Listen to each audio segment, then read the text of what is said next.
Morning, and welcome in person and online to First Unitarian Universalist Church. For over 150 years, we have gathered here in Rochester on the ancestral lands of the Dakota people, striving to be a church of open minds and loving hearts, celebrating many sources of wisdom and many spiritual paths. Your faith, your doubts, your questions, your hopes for our world, and your story are welcome here, as together we nurture spirituality and practice justice.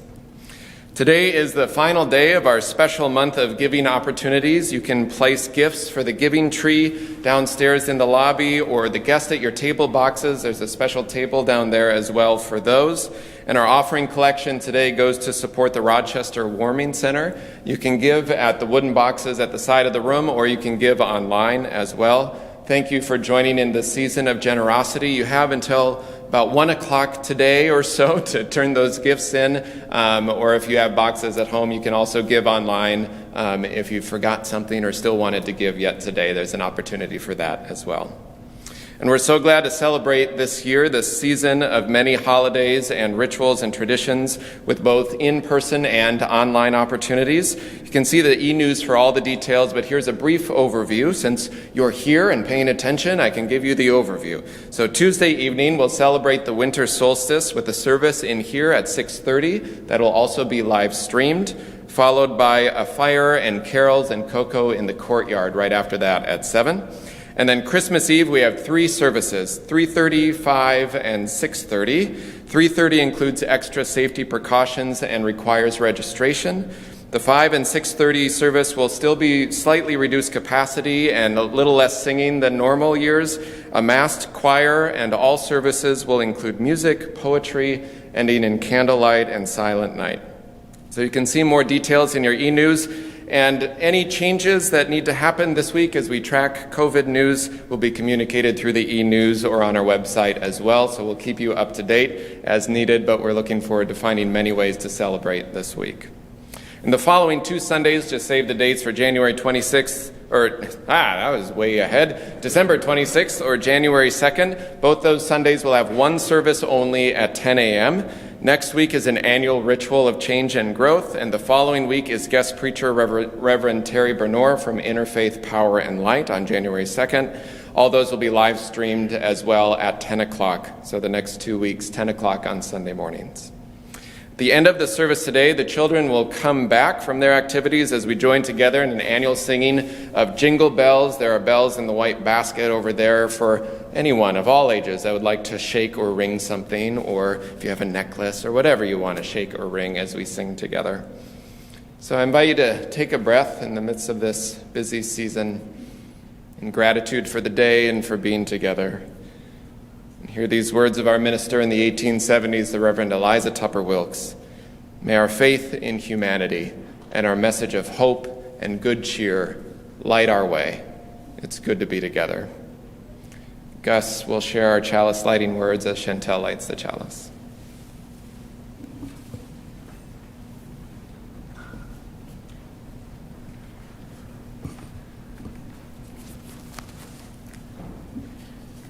The chalice writing is by Gordon B. McKeeman. Deep calls unto deep, joy calls unto joy, light calls unto light. Let the kindling of this flame rekindle in us the inner light of love, of peace, of hope. And as one flame lights another, nor grows the less, we pledge ourselves to be bearers of the light wherever we go.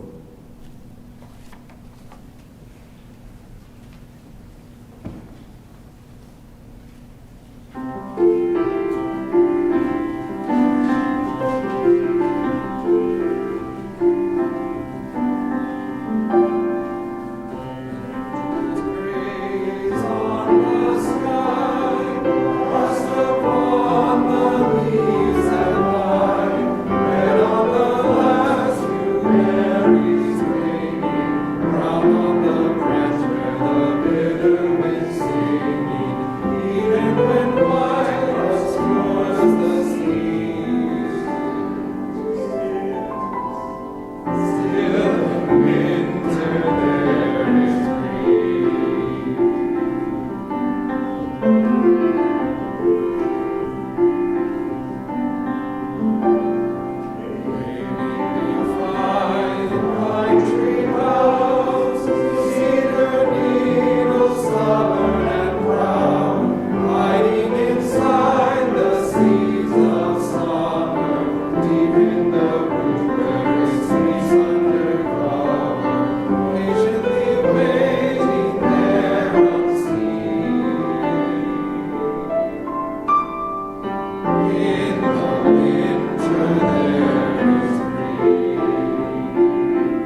Amy couldn't be with us this morning, so I will try my best to read a book as well as she would.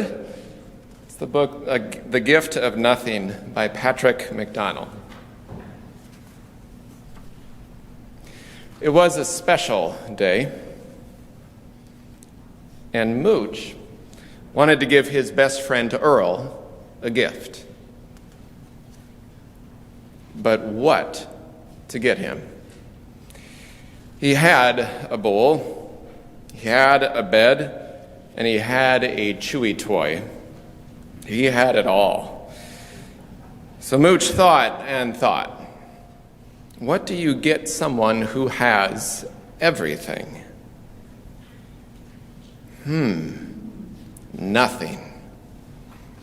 He would give Earl the gift of nothing. But in this world filled with so many somethings, where could he find nothing?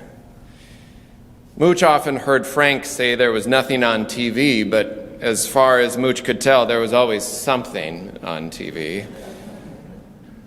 Mooch often heard Doozy and her friends say there was nothing to do. But as far as Mooch could tell, everybody was always doing something. Millie came home from the store and said there was nothing to buy, so Mooch went shopping. Mooch looked up and down every single aisle. He found many, many, many somethings. The latest this, the newest that. But as far as he could tell, nothing was not for sale. So Mooch went home and sat on his pillow and just stayed still as cats often do. And not looking for it, he found nothing. So he went and he got a box and he put nothing in it. Then Mooch thought, maybe Earl deserves more than this. So he got a bigger box. Now that's plenty of nothing. For me, said Earl. Mooch, you didn't have to give me anything. And Mooch thought, who told him? Earl opened Mooch's gift. There's nothing here, said Earl. Yeesh, said Mooch. Nothing but me and you. So Mooch and Earl just stayed still, and they enjoyed nothing and everything. Thanks, Mooch and Earl. The choir's going to sing for us as the children meet Chantel at the door. You might want to listen to the choir for a little bit. It's a fun song. It's not nothing.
Send me 12 by 12, 12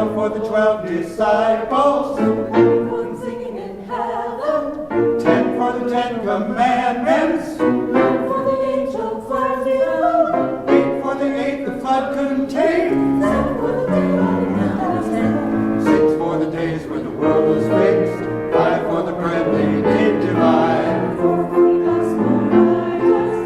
3 for the Hebrew children. 2 for Paul and Silas.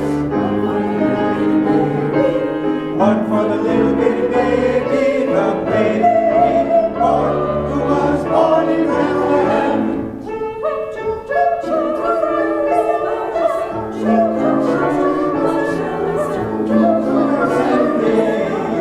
How shall I send thee? Go where I send thee. How shall I send thee? Go where I send thee. How shall I send thee? Go, go, go, go, go, go, go, go, go, go, go, go, go, go, where I send thee.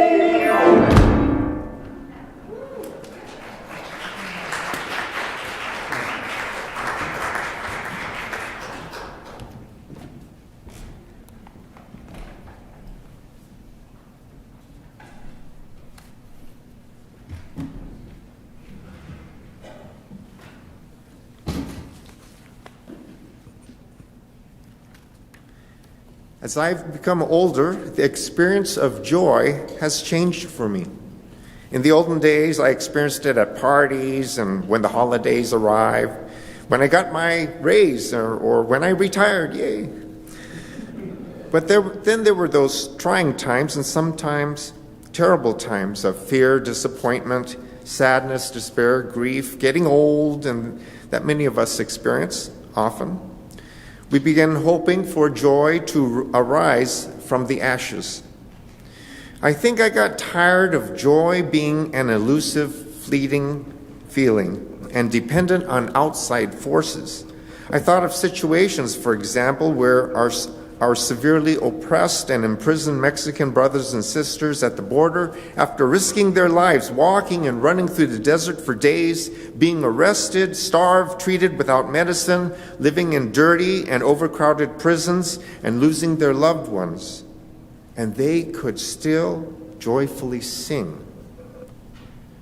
What is it that enables them to do that? I didn't want joy to be a possession. I want joy to surround me at every moment of my life, to be indispensably available in every setback I encounter. I want joy that never fades, but rather endures, that is an immutable vitality that can overcome daily, ordinary, and even the most profound human perplexities and struggles. I think I found my nirvana moment, and I don't think I'm being Pollyannish. I like to use author Reverend Dr. Rebecca Parker from Proverbs of Ashes words. We have to first embrace life with a larger heart. It is a profound realization that life is not all about us, our needs and our wants. It is about who we are among life. Lasting joy begins with continually knowing ourselves better. Brene Brown says, we're a nation hungry for more joy because we're starving from a lack of gratitude. Joy is embodied in gratitude, which is, as UUA states, purposeful mindfulness, the kind that has the power to transform and bless our lives on a daily basis, that comes to us only when we are intentionally paying keen and thankful attention to the world within and around us, expressed through compassion and constantly giving to others. It is a freedom from fear, using Mary Oliver's words in describing her soulmate Molly. It is a profound kindness to everything that exists. Rather than joy being a feeling, it's a choice, a devotion, an openness and empathy given away freely. It is birthed in the etymology of enjoy, to give or make joy. The creative challenge is realizing everything is an unearned gift to us, everything. It is every moment of life, the breaths that we breathe. The world owes us nothing, but we owe everything that we are to life. Not to ignore or bury the negative, but knowing we are always free to choose joy over despair. And we have the power to co-create the world. Joy can powerfully move through the times that are unfair, through grief and loneliness, through the terror of genocide, or days when the demands are just overwhelming. It heals the place where our hearts and spirits get wounded, that even in the dark, we are alive. Joy is the elixir and antidote for the suffering that is absolutely promised in life. We can train our gaze to see the world alongside the terrible, to see the wonderful alongside the terrible, to attend to and meditate on what we love, even in the midst of difficult realities. Have courage to choose joy in our daily lives.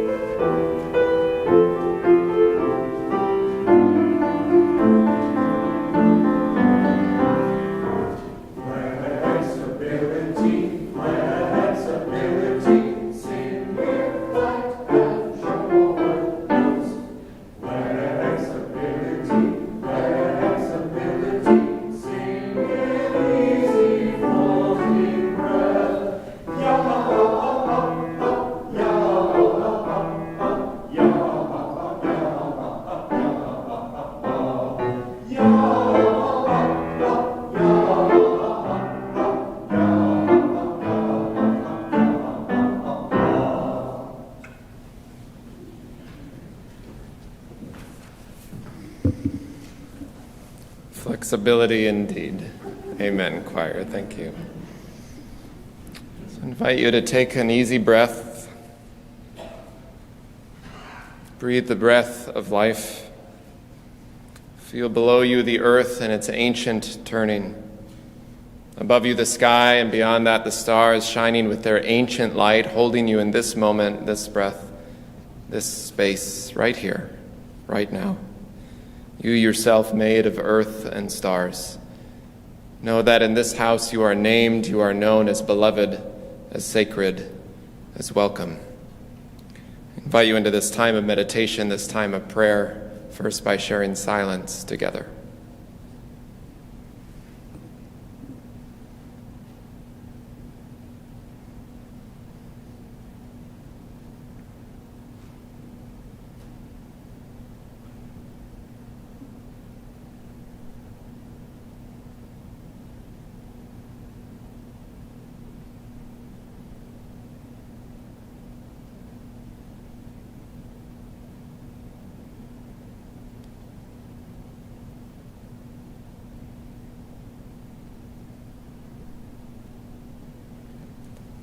Spirit of life and source of love,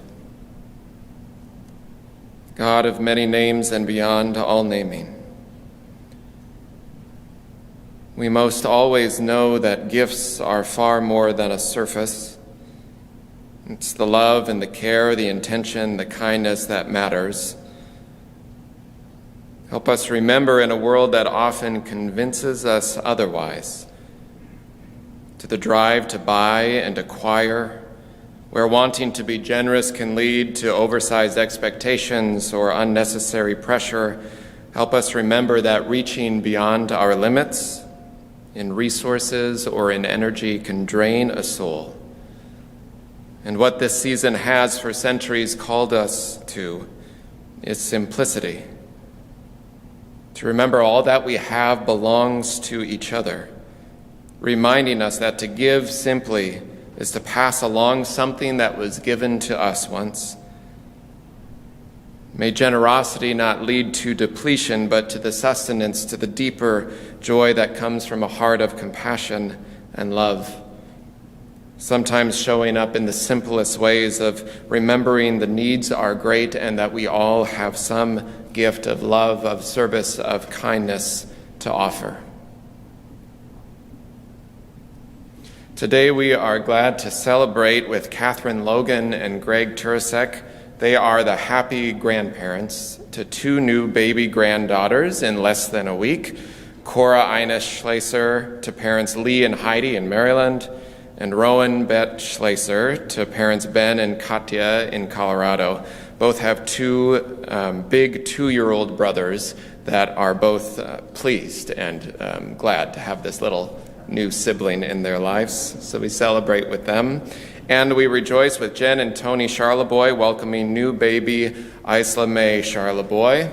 All are healthy and well, and we send blessings on these families and these new members in the family of All Souls. We hold in our heart this day all those who suffer in mind, in body, or spirit. I invite you to bring the names you're holding this day in joy or in sorrow, celebration or concern, and silently or aloud now in this time to speak their names.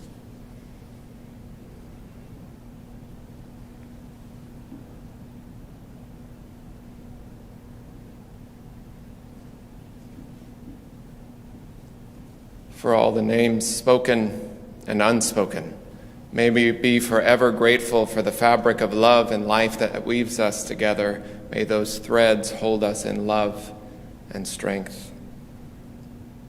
These words of meditation come from activist, poet, scholar Bell Hooks, who died this week. She writes, "Hold on, take my hand, let go on the ride. Race you downhill, uphill, dust on dirt road, clinging, let me follow you any place. In love there is no end. We are glory everywhere in nature. A paradise surrounds us, wild tenderness. Take hold and let our spirits soar." May that be true this season and always. Amen.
The first reading is Welcome by Anne Sexton.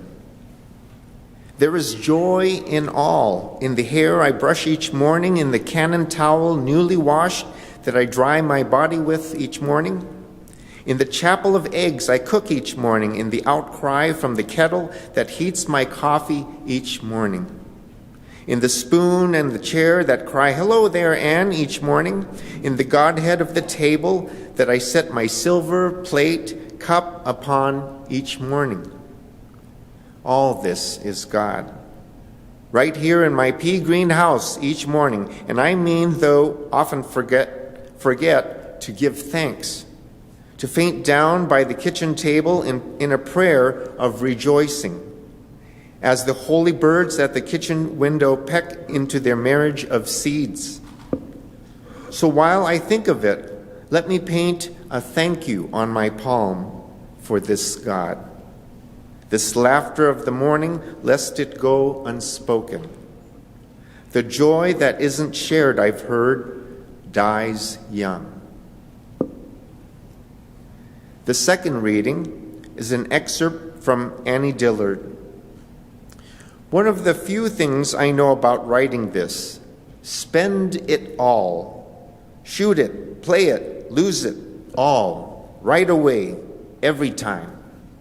Don't hoard what seems good for a later place in the book for another book. Give it all, give it now. The very impulse to save something good for a better place later is the signal to spend it now. Something more will arise later, something better. These things fill from behind, from beneath, like the water, like the well water. Similarly, the impulse to keep to yourself what you have learned is not only shameful, it is destructive. Anything you do not give freely and abundantly becomes lost to you. You open your safe and find ashes.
Thank you, Joe.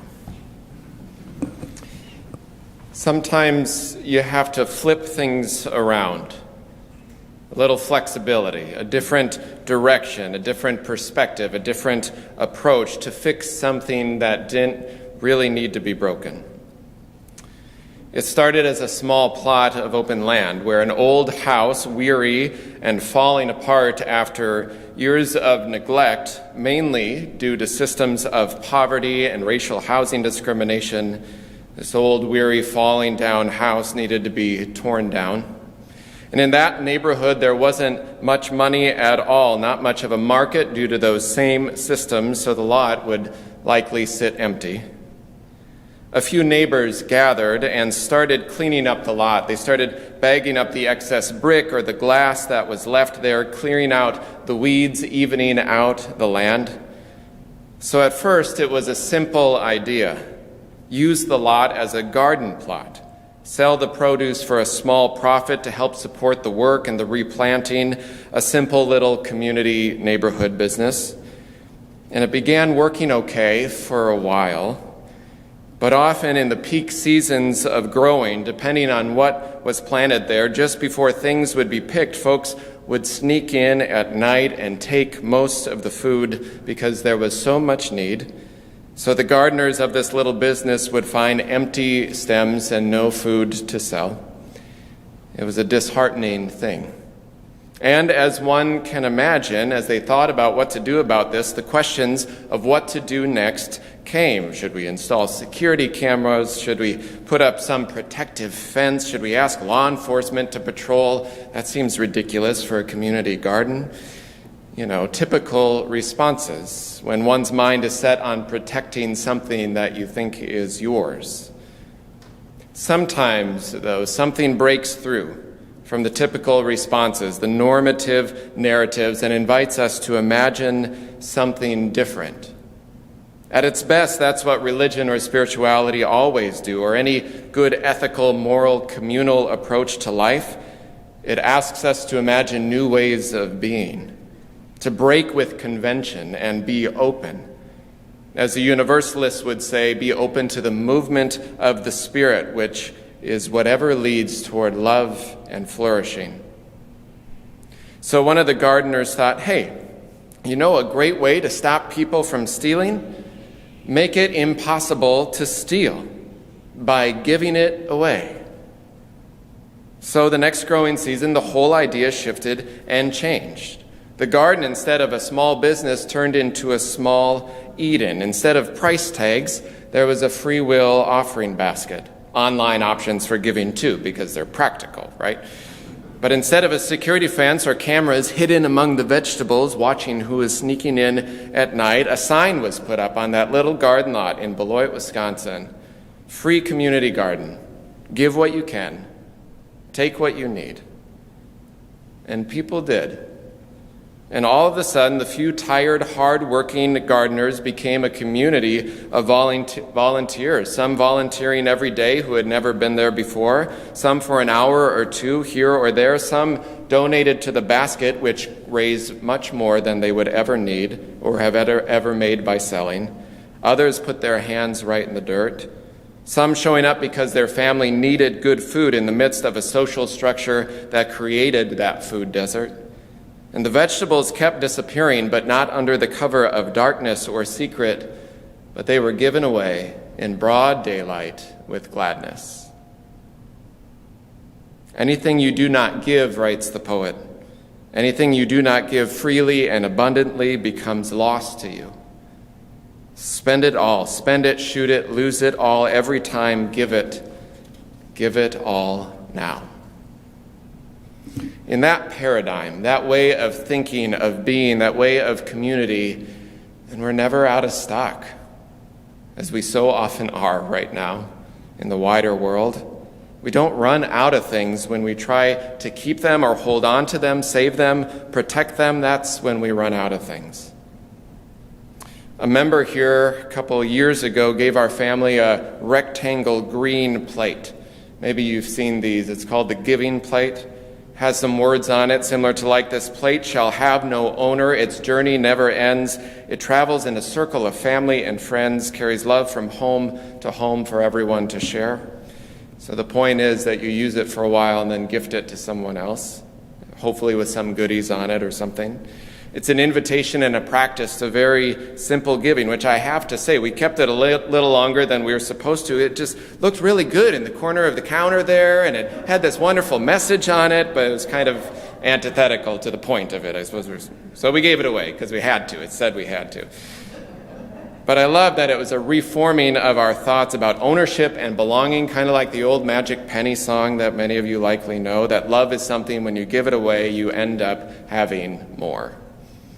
A giving plate or a giving tree, what we know is that when we share resources, then we as a collective, humanity, community, country, whatever it is, we have more when we give things away.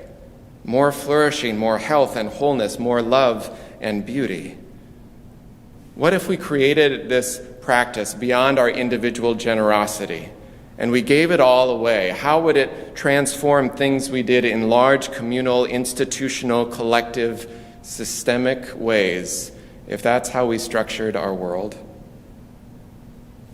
The other night, as I walked my dog along a still snowy pre-hurricane holiday tornado season, one beautiful winter evening, I was going along looking at the stars and the trees in southeast Rochester. I was looking at the small holiday lights in the window of the retirement community I often walk past. And it was a beautiful winter night, and all of a sudden it was broken by the sound of a loud engine coming down the street, which I'm used to, different trucks or plows or whatever it is in that neighborhood. But as it got closer, it looked as something very different. It was an armored sheriff's paramilitary vehicle. It wasn't moving very fast, but it was still alarming enough to notice. And as I saw that going by me, I thought of the work that people are doing for all of these Giving Tree organizations and many, many more, of donating materials and food and clothing and money, giving to each other to subsidize a culture that still values the militarization of life and community over basic necessity.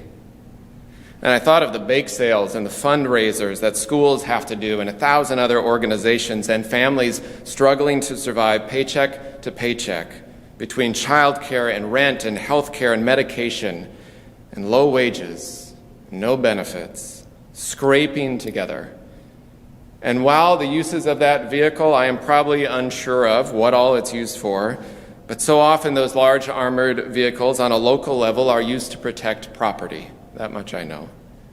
Far more than people. We saw that alarmingly in Minneapolis and many other places over these last months. And the disconnect has been so evident at times when I've been with community organizers or other religious leaders when riot gear, armored-clad state soldiers are arresting unarmed, nonviolent protesters for peace. It seems to me something is flipped the wrong way. I wish we could give the funds for the militarization of policing or governments to education and mental health and social work and living wages and health care. And beyond just food pantries and warming centers, which are essential right now, but they're essential because we misuse our resources as a culture. I'd like to see civic budgets set up in such a way that if you want a tank, you have to hold a bake sale. And you might not get enough to get it, right? So switch from education to military bake sales. I don't know how that's going to go, but there's something there that I want to shift and change. Over and over again, I'm convinced at the words that Bell Hooks wrote. Instrumental and prophetic writer and professor and activist who died this week, Bell Hooks wrote, "To build community requires vigilant awareness of the work we must continually do to undermine all the socialization that leads us to behave in ways that perpetuate domination." I'll say that again. Vigilance and awareness to build community to undermine all the socialization that perpetuates domination. When you assume the goal is to protect and safeguard stuff, be they vegetables in a little empty lot in Beloit or buildings on Lake Street in South Minneapolis, if the goal is to protect and safeguard stuff and things, then the price you pay is the well-being of community and people. But there are other ways of doing things. And when the Spirit moves, new ways open. The very impulse to save something good for a better place is a signal to spend it now, writes the poet. Something more will arise for later. These things fill from behind, from beneath, like well water. When you say the things are free, then people don't need to steal them. It is possible to flip the gate around, to turn it into a sign at the entrance of our shared communal spaces, our shared hearts and hopes, where we are never out of stock of love and kindness and generosity, never out of stock of the necessities of a well-lived life and structures that support that flourishing. Complicated? Absolutely. Possible? I believe so.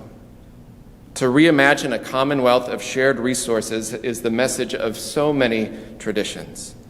And sometimes it starts in really small, simple ways. Sometimes it takes massive structural change. But the joy that isn't shared, writes the poet, dies young. The soul that holds on to too much loses everything. Maybe the paradox of life and spirituality has always been that the fullest life is the one where you give everything away. Joy as something deeper. Joy is something you cannot buy, as we'll sing in our closing hymn, Once in Royal David City. And then a type of joy after the benediction of jingle bells, because we need all of it to lift us up. I invite you to rise in body or spirit as we sing.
I invite you, as you're comfortable, to place a hand over your heart or toward the sky or to the earth. All we have are gifts of earth, of love, of family, of community, life itself, each breath, beauty and hope, all gifts. May our soul be as a giving plate, far beyond the counter of our own homes. May our lives and hearts be giving trees, so that we share all that we have and give it away. Amen. With joy, we ring in the season. If you would like something to ring, there are some bells in the white basket. Children especially are welcome. And we'll sing through with our little staff band here, Jingle Bells.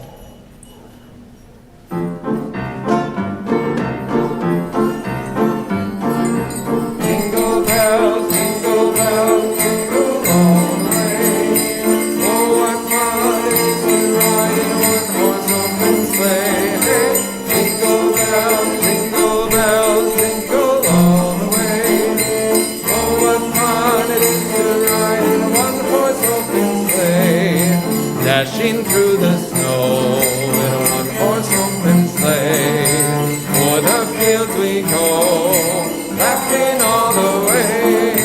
Bells on bobtails ring, making spirits bright. What fun it is to ride and sing a sleighing song tonight. Oh, jingle bells, jingle all the way. Oh, what fun it is to ride in a one-horse open sleigh. Jingle bells, jingle all the way. Oh, what fun it is to ride in a one-horse.